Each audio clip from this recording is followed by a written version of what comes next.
तो स्टार्ट करते हैं हम लोग आज का अपना करंट अफेयर्स का न्यूज सेशन। फर्स्ट क्वेश्चन है, where is epicentre of recently occurred earthquake in Tibetan region. हमसे पूछ रहा है कि अभी जो तिब्बत और नेपाल के क्षेत्र में भूकंप आया उसका एपी सेंटर क्या था, अधिकेंद्र। एपी सेंटर को हिंदी में बोलते हैं अधिकेंद्र कहाँ था।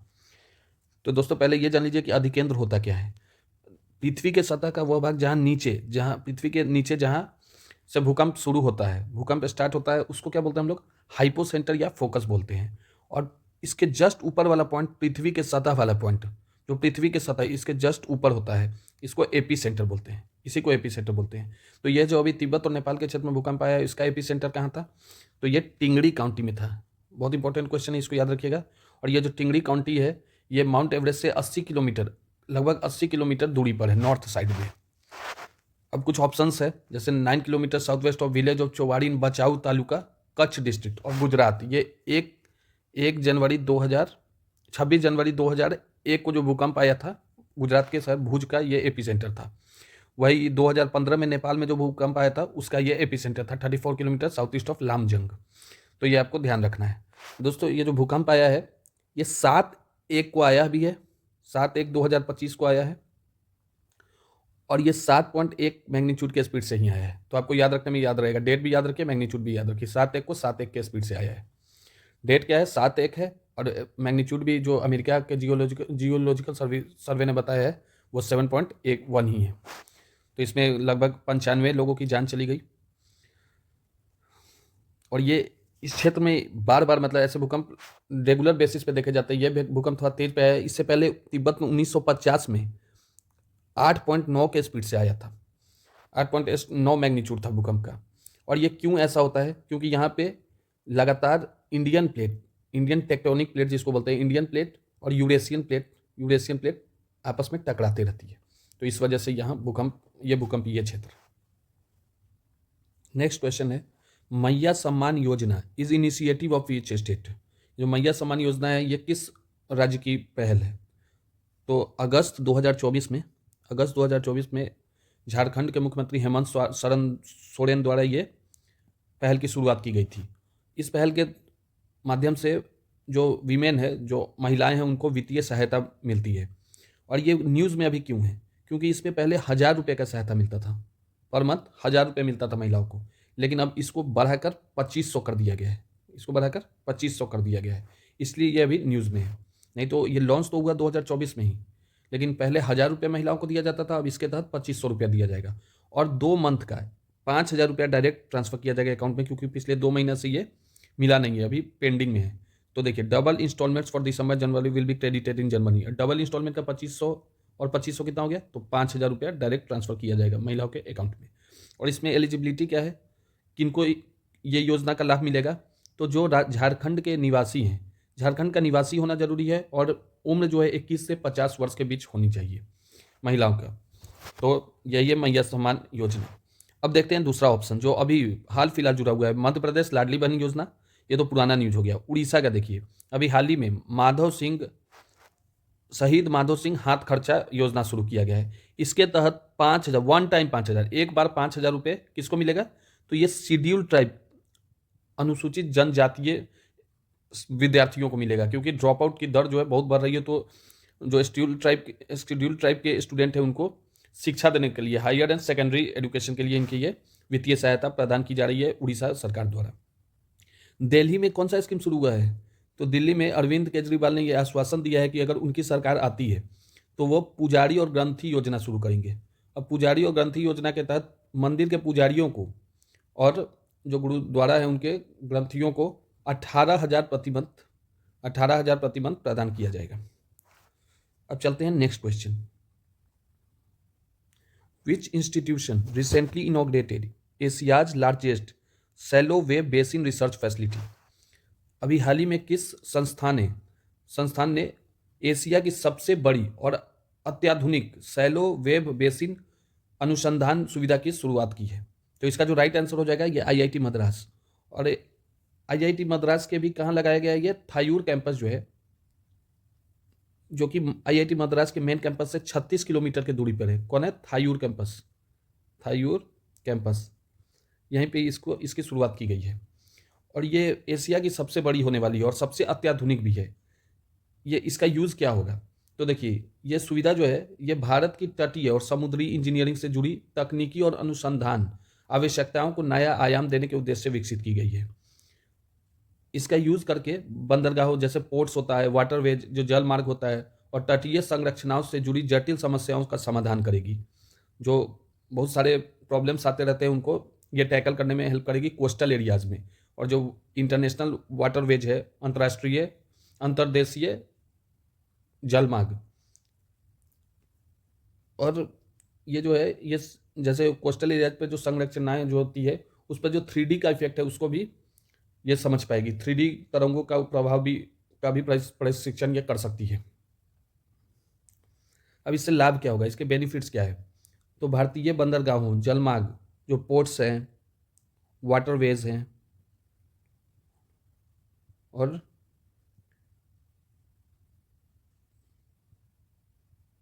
इंटरकॉन्टिनेंटल वाटरवेज, कॉन्टिनेंटल वाटरवेज जो है उसको तकनीकी क्षमता प्रदान करेगा। मतलब high technology, high technology high technology प्रदान करेगा। तो ये भारत के लिए बहुत बड़ी बात है, क्योंकि कोस्टल में जो क्लाइमेट चेंज होते रहते हैं इन सब का अध्ययन ये कर पाएगी। अब चलते हैं नेक्स्ट क्वेश्चन की तरफ। When was Ujala scheme, previously known as Domestic Efficient Lighting Program, launched? कब किया गया था उजाला योजना का शुरुआत? तो ये 5 जनवरी 2015 को किया गया था और अब इसका 10 साल पूरा हो गया है। तो अभी तक कितने एलईडी बल्ब इस योजना के तहत बांट दिए गए हैं? लगभग 36.7 करोड़। आप इसको 37 करोड़ याद रखिए। मतलब अगर 10 साल में 37 करोड़ तो पर ईयर जो है, पर ईयर साढ़े 3 से 4 करोड़ के बीच ये बांटा जा रहा है, मतलब इंडियन गवर्नमेंट के इस योजना के तहत। और इस योजना का पहले नाम क्या था? तो डोमेस्टिक एफिशिएंट लाइटिंग प्रोग्राम। आपको दोनों चीज़ याद रखना है। उजाला स्कीम, अगर आपसे ये भी क्वेश्चन पूछ सकता है कि उजाला का फुल फॉर्म क्या है, तो Unnat Jyoti by affordable LEDs for all. और एलईडी का फुल फॉर्म पूछेगा तो लाइट एमिटिंग डायोड। एलईडी का फुल फॉर्म क्या हो जाएगा? Light emitting diode.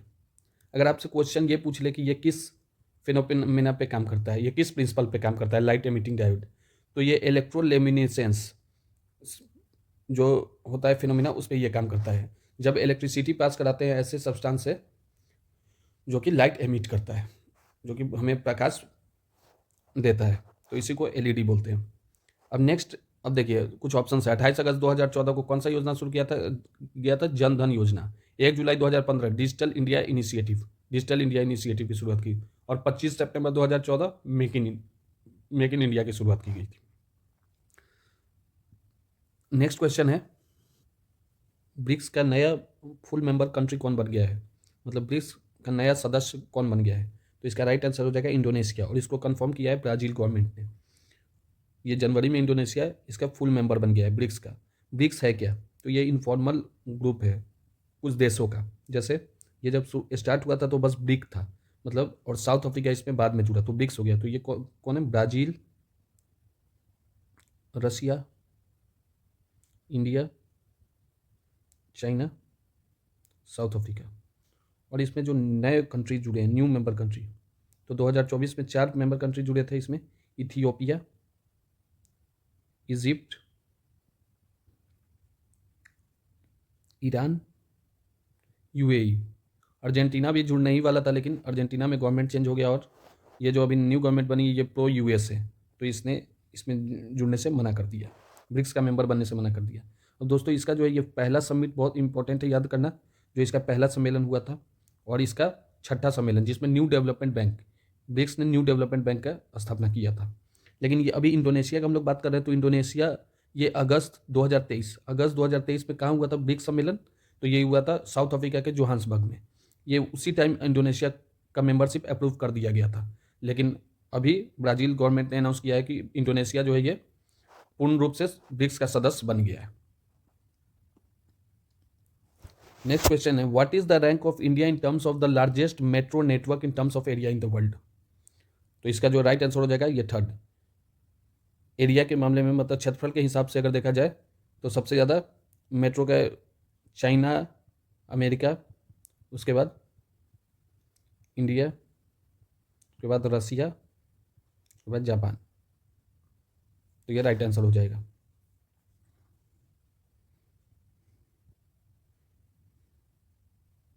Which state will host the 74th, ये मिस्टेक हो गया है, 74th senior national basketball championship. Senior national basketball championship ये कौन सा राज्य होस्ट करने जा रहा है? तो इसको गुजरात होस्ट करेगा। गुजरात होस्ट करेगा। और ऐसे ऐसे अभी होस्टिंग लगातार गुजरात में 3 और बड़े बड़े टूर्नामेंट यहाँ होने हैं, क्योंकि 2036 में भारत ओलंपिक ऑर्गेनाइज करने का रणनीति तैयार कर रहा है। ओलंपिक 2036 में ओलंपिक कौन आयोजित करेगा? तो भारत आयोजित करेगा, ऐसी संभावना है अभी। नेक्स्ट है, who has been appointed as new space secretary and chairman of ISRO. अभी हाल ही में डिपार्टमेंट ऑफ स्पेस के नए सचिव और इसरो के अध्यक्ष कौन नियुक्त किए गए हैं? तो अपॉइंटमेंट कैबिनेट कमेटी ने किन्हें नियुक्त किया है? डॉक्टर वी नारायणन को। इसरो के नए अध्यक्ष कौन बन गए हैं? Doctor V Narayanan. और ये 15वें क्रम के 15th चेयरमैन, 15वें अध्यक्ष बन गए। कहाँ के रहने वाले हैं? तमिलनाडु, कन्याकुमारी। तमिलनाडु के कन्याकुमारी के रहने वाले हैं। और इन्होंने इसरो कब ज्वाइन किया था? तो इन्होंने इसरो 1984 में ज्वाइन किया था और लगातार 40 साल वहाँ अपना समय देने के बाद इनको अध्यक्ष बनाया गया है।